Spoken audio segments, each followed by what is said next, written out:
William stood at the window of his childhood bedroom, watching the morning mist roll across the countryside estate. The familiar view that had comforted him for 30 years now felt different, heavy with the weight of goodbye. Today would be his last day in the house where he had grown up, where every corner held memories of laughter, tears, and the simple moments that make a life. His phone buzzed with another message from his job in London, reminding him about the Monday morning meeting that would officially start his new chapter. The promotion he had worked so hard for was finally his, but it meant leaving everything familiar behind. The irony wasn't lost on him that achieving his biggest professional dream required sacrificing his personal happiness. Kate had been unusually quiet during breakfast, stirring her tea with more attention than it deserved. They had been together for 8 years, and William could read her moods like his favorite book. She was trying to be supportive, he knew that, but the sadness in her eyes betrayed her true feelings. They had spent the weekend packing his belongings, each item wrapped not just in newspaper but in shared memories. The house felt different with boxes stacked in every room. The walls seemed to echo more than usual, as if they too understood that something precious was ending. Kate moved through the rooms with careful steps, as if walking too heavily might shatter the delicate balance they had maintained all weekend.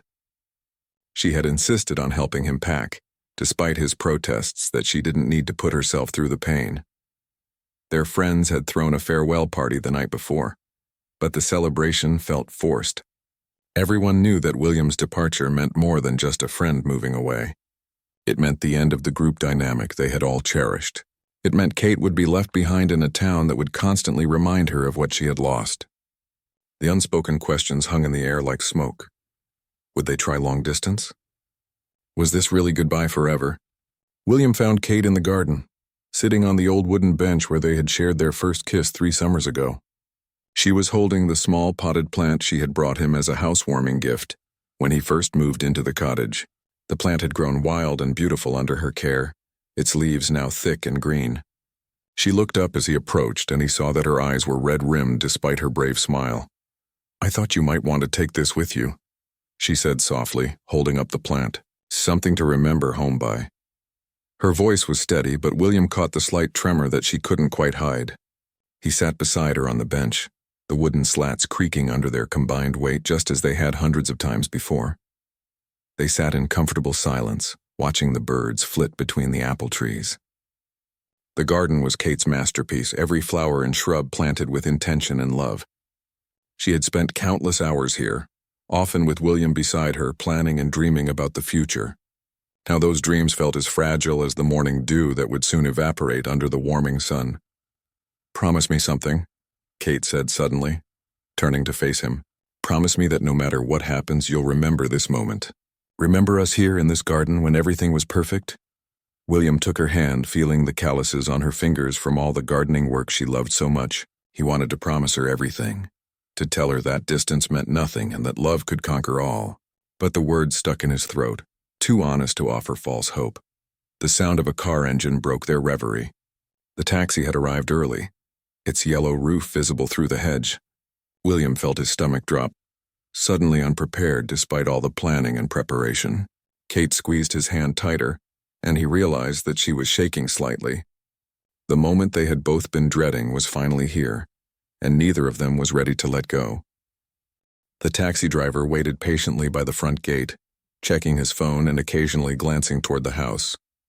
William and Kate could see him through the kitchen window as they stood frozen in the hallway, surrounded by luggage and the remnants of a life being dismantled.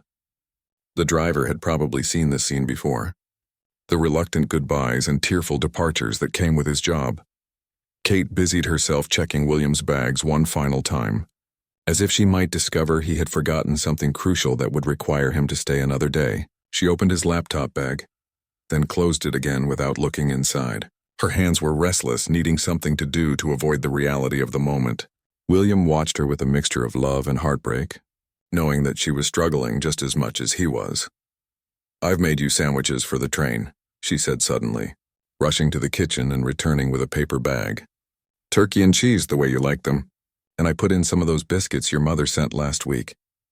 Her voice was artificially bright, the kind of forced cheerfulness people use when they're trying not to cry. William accepted the bag, touched by her thoughtfulness even in their final moments together. The cottage felt strange with all of William's belongings gone. The spaces where his books had been looked like missing teeth in a smile. His coffee mug was no longer on the kitchen counter beside hers. The bathroom seemed too empty without his toothbrush standing next to Kate's. It was amazing how quickly a shared space could feel hollow when one person's life was removed from it. Kate walked through each room one last time, as if memorizing the layout for when she would be alone. She straightened a picture frame that didn't need straightening and adjusted curtains that were already perfect. William followed her at a distance, giving her space to process the change in her own way. He understood her need to touch things, to create order in the chaos of their emotions. They had avoided talking about the practical details of their separation, the questions that had no easy answers. Would they call each other? How often? Would Kate visit London, or would William come back to visit? The uncertainty felt like standing at the edge of a cliff, not knowing how far the drop was or what waited at the bottom. Some conversations were too painful to have even when they were necessary. William's phone rang and they both jumped at the sudden sound. It was his new boss calling to confirm his start date and remind him about the apartment viewing scheduled for Tuesday. The conversation was brief and professional, but it served as a harsh reminder that life was moving forward whether they were ready or not. Kate listened to his responses, hearing the excitement in his voice despite his efforts to hide it. After he hung up, they stood looking at each other across the living room that had once felt so cozy and now seemed vast and empty. The silence stretched between them, filled with all the things they wanted to say but couldn't find the words for. William wanted to tell Kate how much she meant to him, how the thought of starting over without her felt impossible. Kate wanted to tell William that she was proud of him, even though his success was breaking her heart. The taxi driver knocked on the front door, a gentle but insistent reminder that time was running out. Kate answered the door and spoke quietly with him, probably asking for just a few more minutes. William heard her laugh at something the driver said, that musical sound he had fallen in love with years ago. He wondered when he would hear it again, or if the distance between them would eventually make even her laughter feel like a distant memory. Kate returned to the living room with tears finally spilling down her cheeks. The brave facade she had maintained all weekend was crumbling, and William felt his own composure begin to slip. They had both been trying so hard to be strong for each other, but the pretense was becoming impossible to maintain. Sometimes the kindest thing was to let the sadness show, to honor what was being lost instead of pretending it didn't matter. William reached for Kate's hands and she let him pull her close without resistance. They held each other in the middle of the empty living room, swaying slightly as if they were dancing to music only they could hear. Kate's tears soaked through William's shirt, but he didn't mind. He breathed in the familiar scent of her hair, trying to memorize it for the lonely nights that lay ahead. "I don't know how to do this," Kate whispered against his chest. "I don't know how to say goodbye to you." Her honesty broke something loose in William's chest, and he felt his own tears start to fall. They had been so focused on being practical and mature about his departure that they had forgotten to acknowledge the simple truth. This hurt more than either of them had expected. They had met at a bookstore on a rainy Tuesday afternoon, both reaching for the same novel at exactly the same moment. The collision had sent books tumbling to the floor, and they had laughed while gathering them up together. Kate had insisted that William take the book they had both wanted, and he had insisted on buying her coffee to make up for the inconvenience. That coffee had turned into dinner into a long walk through the city, and the walk into the beginning of everything. Now, standing in the ruins of their shared life, William remembered every detail of that first meeting. Kate had been wearing a yellow raincoat and carrying a canvas bag filled with art supplies. She had paint under her fingernails and a smudge of charcoal on her cheek. When she smiled, her whole face lit up like sunrise. He had known even then that she was going to change his life, though he never imagined it would lead to this moment of having to let her go. Kate pulled back slightly to look at his face, her hands coming up to frame his cheeks. "Promise me you'll be happy," she said, her voice thick with emotion. "Promise me you'll find what you're looking for in London." William wanted to tell her that what he was looking for was standing right in front of him. That success meant nothing without someone to share it with. But he also knew that she needed to hear his promise, needed to believe that his sacrifice would be worth something. "Only if you promise me the same thing," he replied, brushing a tear from her cheek with his thumb. "Promise me you'll keep painting, keep making beautiful things. Promise me you won't let this stop you from being magnificent." Kate's laugh was watery but genuine. She had always been embarrassed by compliments, especially about her art, but William had never stopped believing in her talent. The taxi driver knocked again, more urgently this time. They could hear him loading William's bags into the trunk, the sound of zippers and wheels echoing through the quiet morning air. Kate took a shaky breath and stepped back, trying to compose herself. She wiped her face with the back of her hand and smoothed down her hair, as if preparing for a performance. "I should let you go," she said, though her words sounded more like a question than a statement. William nodded, though everything in his body was screaming at him to stay. The rational part of his mind knew that prolonging the goodbye would only make it harder, but his heart wasn't interested in being rational. His heart wanted to grab Kate's hand and run away together, to forget about careers and responsibilities and all the things that were pulling them apart. They walked to the front door together, their fingers intertwined one last time. The morning sun was brighter now, burning off the mist and revealing a perfect spring day. Birds were singing in the trees and flowers were blooming in Kate's garden, oblivious to the human drama unfolding nearby. The world was continuing its eternal cycle of renewal and growth, even as William and Kate's world was being torn apart.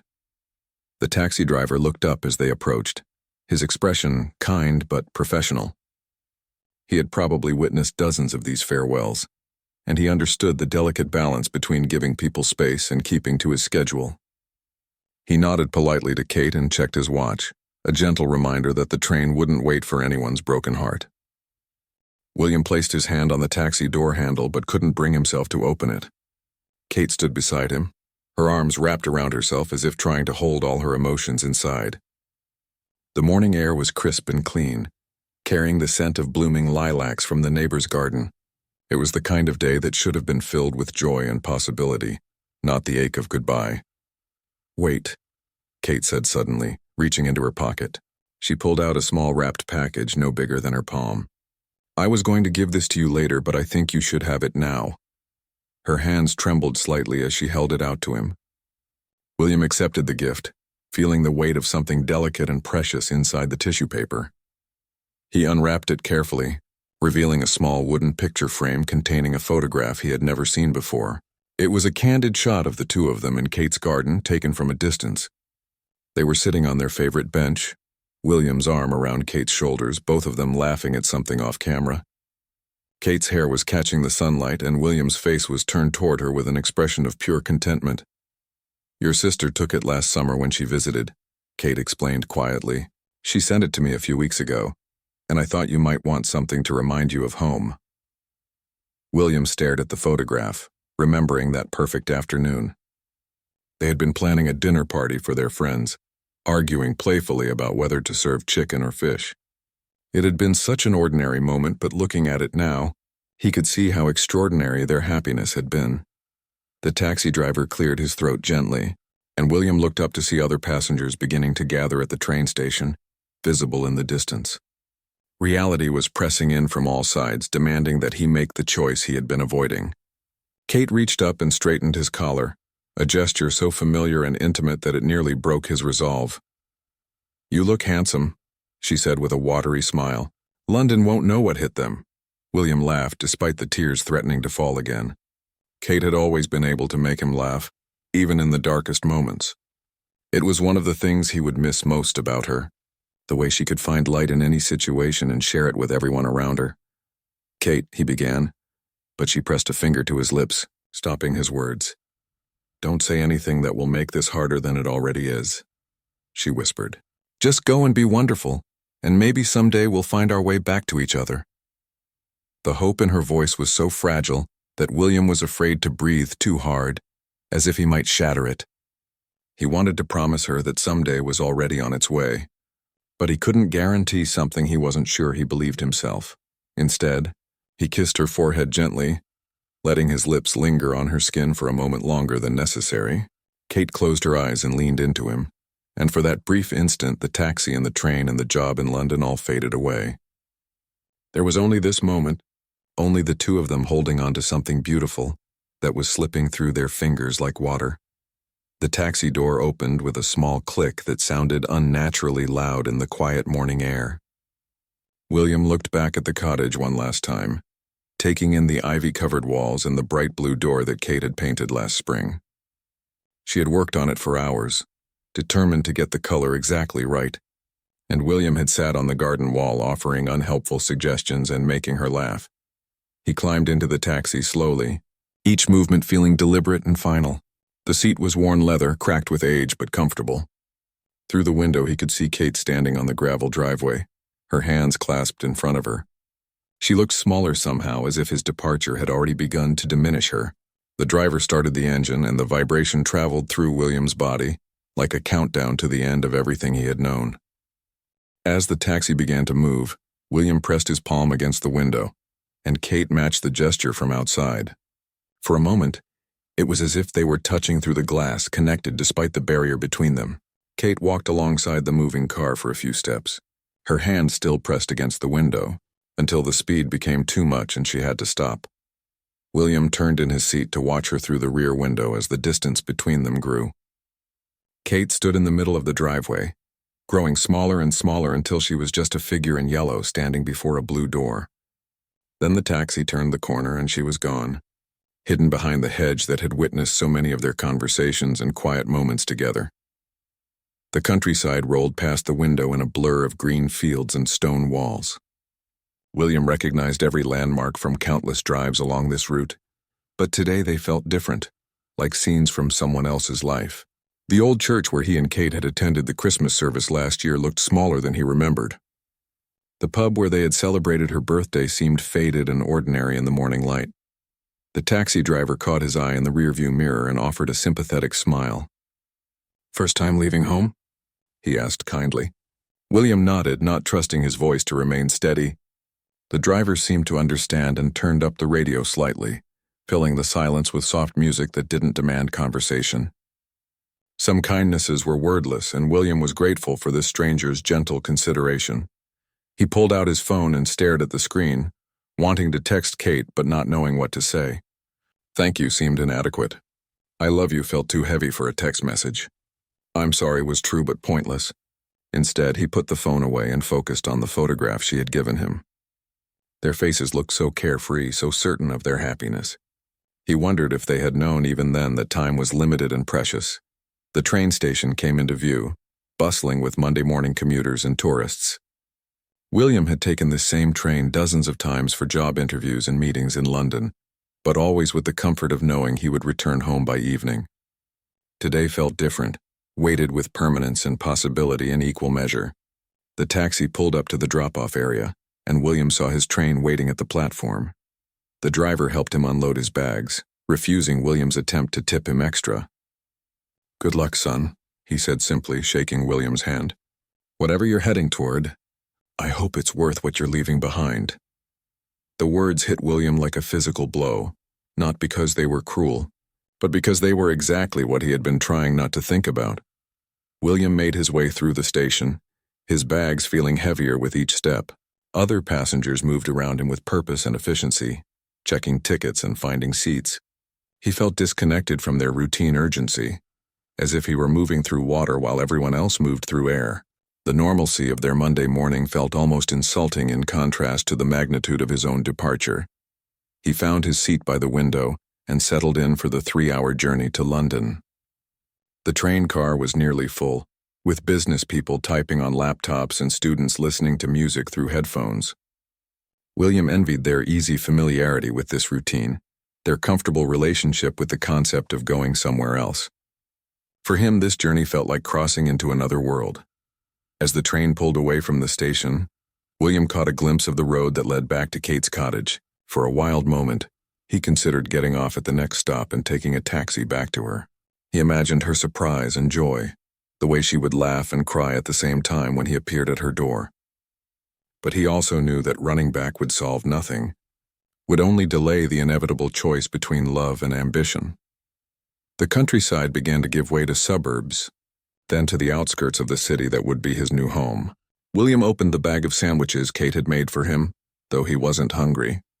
The familiar taste of her cooking brought tears to his eyes again, and he had to set the sandwich aside. Some gestures of love were too tender to bear when the heart was already breaking. London appeared gradually through the train window, starting with industrial buildings and moving toward the gleaming towers of the financial district. William had always been excited by the city's energy and possibilities, but today it felt overwhelming and impersonal. Millions of people lived and worked in this sprawling metropolis, each pursuing their own dreams and ambitions. Soon he would be just another face in the crowd, another ambitious young professional climbing the corporate ladder. His phone buzzed with a text message, and his heart leaped, hoping it was from Kate.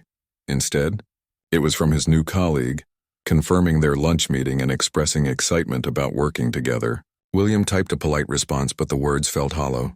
He was about to embark on the career opportunity he had worked toward for years. But all he could think about was the woman he had left behind in a cottage surrounded by flowers. The passenger across from him was reading a newspaper, and William caught a glimpse of the headline about a local couple who had been married for 60 years. The article featured a photograph of an elderly man and woman holding hands on a park bench, their faces lined with age, but their eyes bright with love. William wondered if he and Kate would ever have the chance to grow old together, to build the kind of lasting partnership that survived decades of change and challenge. As the train neared London Central Station, William's phone rang. Kate's name appeared on the screen and he answered immediately, his heart racing. "I just wanted to hear your voice one more time before you start your new life," she said softly. Her words were steady now, as if the tears had washed away her uncertainty and left only love behind. "I'm proud of you, William. I want you to know that, even if I couldn't say it properly this morning." "Kate," he began, but she continued speaking as if she had rehearsed what she needed to say. "I've been thinking about what you said last night, about following dreams even when they're scary. You inspired me to be braver, and I want you to know that I'm going to apply for that art exhibition in the city, the one I was too afraid to try for." William closed his eyes, overwhelmed by the mixture of pride and sadness her words brought. Even in her pain, Kate was finding ways to grow and move forward. They talked for the remaining 10 minutes of the journey, sharing memories and making careful promises to stay in touch. When the train pulled into the station, Kate was the one who said goodbye first, her voice strong and clear. "Go and conquer the world," she said. "But don't forget about the little cottage with the blue door and the woman who loves you." The line went quiet, and William sat holding his phone long after she had hung up. The station was a chaos of movement and noise, with announcements echoing overhead and thousands of people rushing in every direction. William gathered his bags and joined the flow of passengers leaving the train, but he moved slowly, still processing the conversation with Kate. Her courage in pursuing her own dreams made his decision feel less like an abandonment and more like a mutual act of faith in their individual futures. Outside the station, London overwhelmed his senses with its noise and energy. Buses and taxis competed for space on the crowded streets, while pedestrians wove between them with practiced ease. Street vendors called out their wares, and the smell of food from a dozen different cultures filled the air. This was the city where he would build his career, where he would discover who he could become when he wasn't defined by his relationship or his small-town roots. William hailed a taxi to take him to his temporary apartment, watching the city flow past the windows like a river of possibility. The buildings reached toward the sky with ambition and purpose, and he felt his own excitement beginning to stir beneath the sadness. Kate was right. They were both brave enough to follow their dreams, even when those dreams led them in different directions. As the taxi wound through the city streets, William thought about the photograph in his pocket and the plant Kate had given him that was now traveling in his luggage. He would put them both in his new apartment, small reminders of home and love that would keep him connected to what mattered most. Perhaps distance didn't have to mean disconnection. Perhaps love could evolve and adapt, finding new ways to flourish even when it couldn't stay in the same garden.